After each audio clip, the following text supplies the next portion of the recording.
Alright,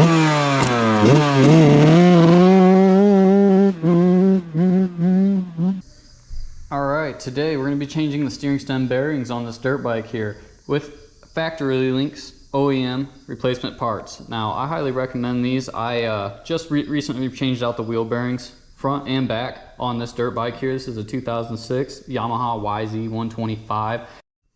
Okay, so I have a 10 mil socket here, which I'm going to take off these bolts.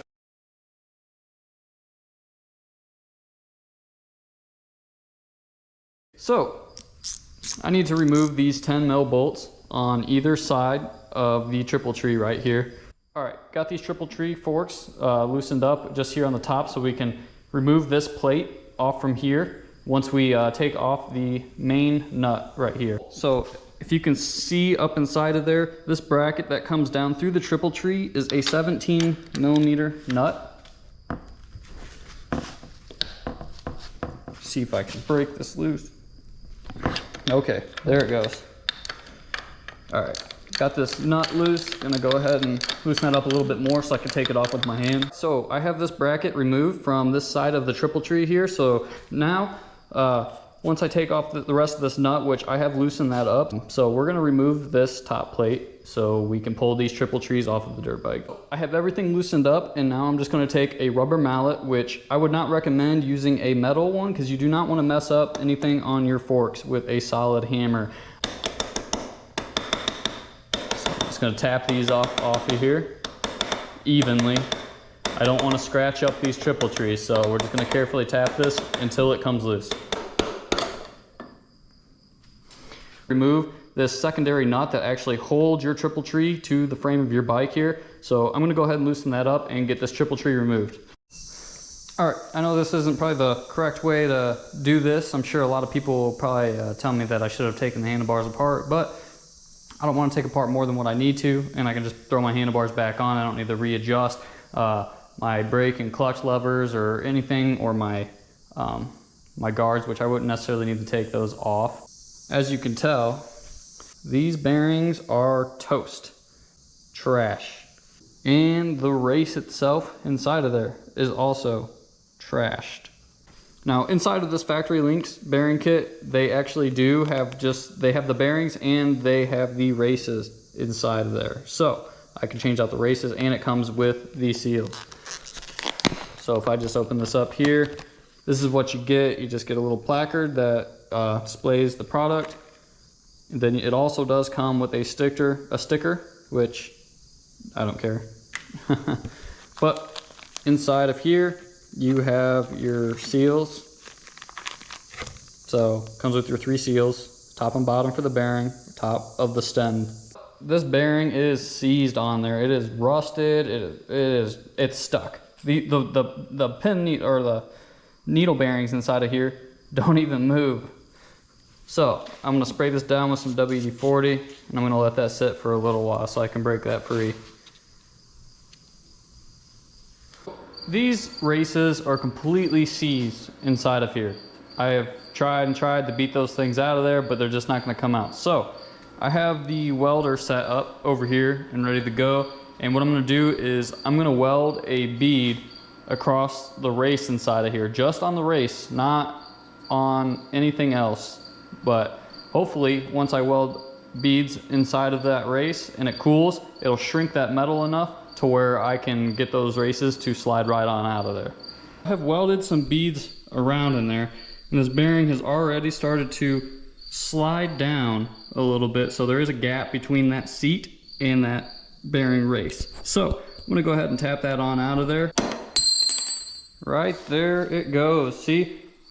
So if you have a welder, I highly recommend, if you got some stubborn bearing races, go ahead and weld some beads on there and let it cool, and that metal will shrink and it will almost slide right on out of there. I only had to tap that just a little bit to get that race to come out of there.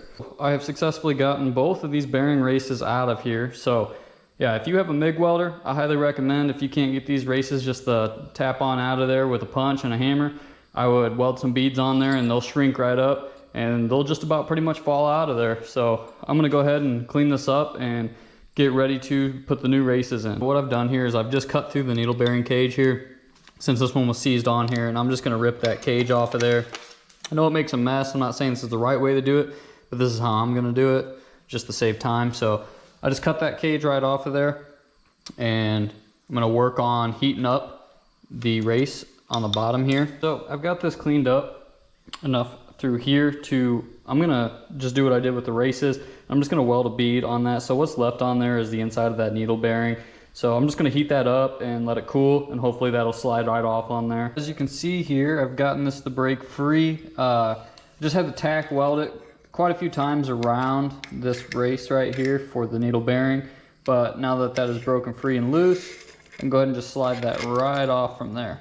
All right, so I'm gonna clean all this up and I'm gonna heat this up. And I've got the new needle bearing in the freezer right now. So hopefully with heating that up and getting that needle bearing as cold as I can get that to go right on there. I'm just gonna heat up the inside of this with my little torch and hopefully expand the metal a little bit so I can get that bearing race to fit right down inside of there. I've set the new race in there just as even as I could. So I'm just gonna take a block of wood and I'm gonna put that over top of there. Since I'm not going to use an expensive tool, because Motion Pro, I think they want like $170 for the special tool that actually removes and replaces the bearings and races in the stem. But I just don't see the point in spending $170 on a tool I'll probably use once, maybe twice, who knows. So I'm gonna put the block of wood on here. I'm gonna even this up and I'm just gonna gently start to tap this. Just want to make sure that you put these in as even as you can.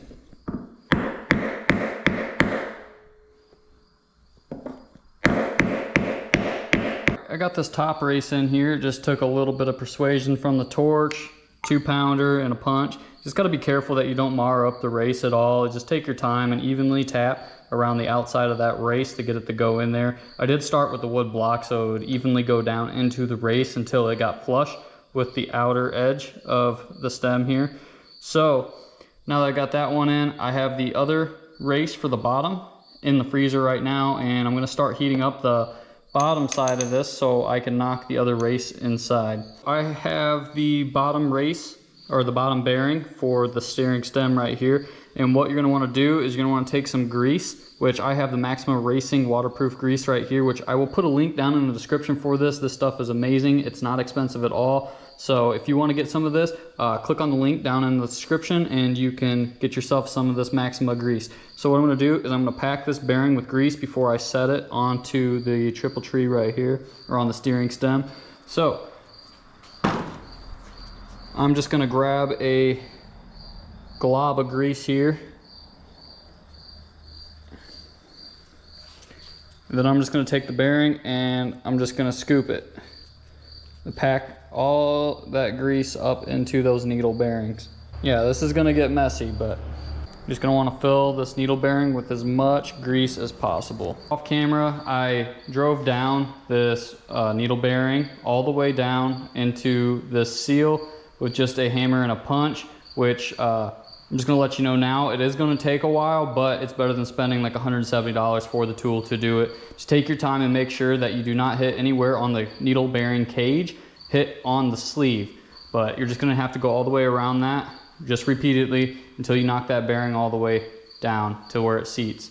So off camera, I did get the other race in there, which honestly, taking out the races and putting the new ones in was actually the easiest part. The biggest pain was putting this new needle bearing and sleeve back on to the steering stem.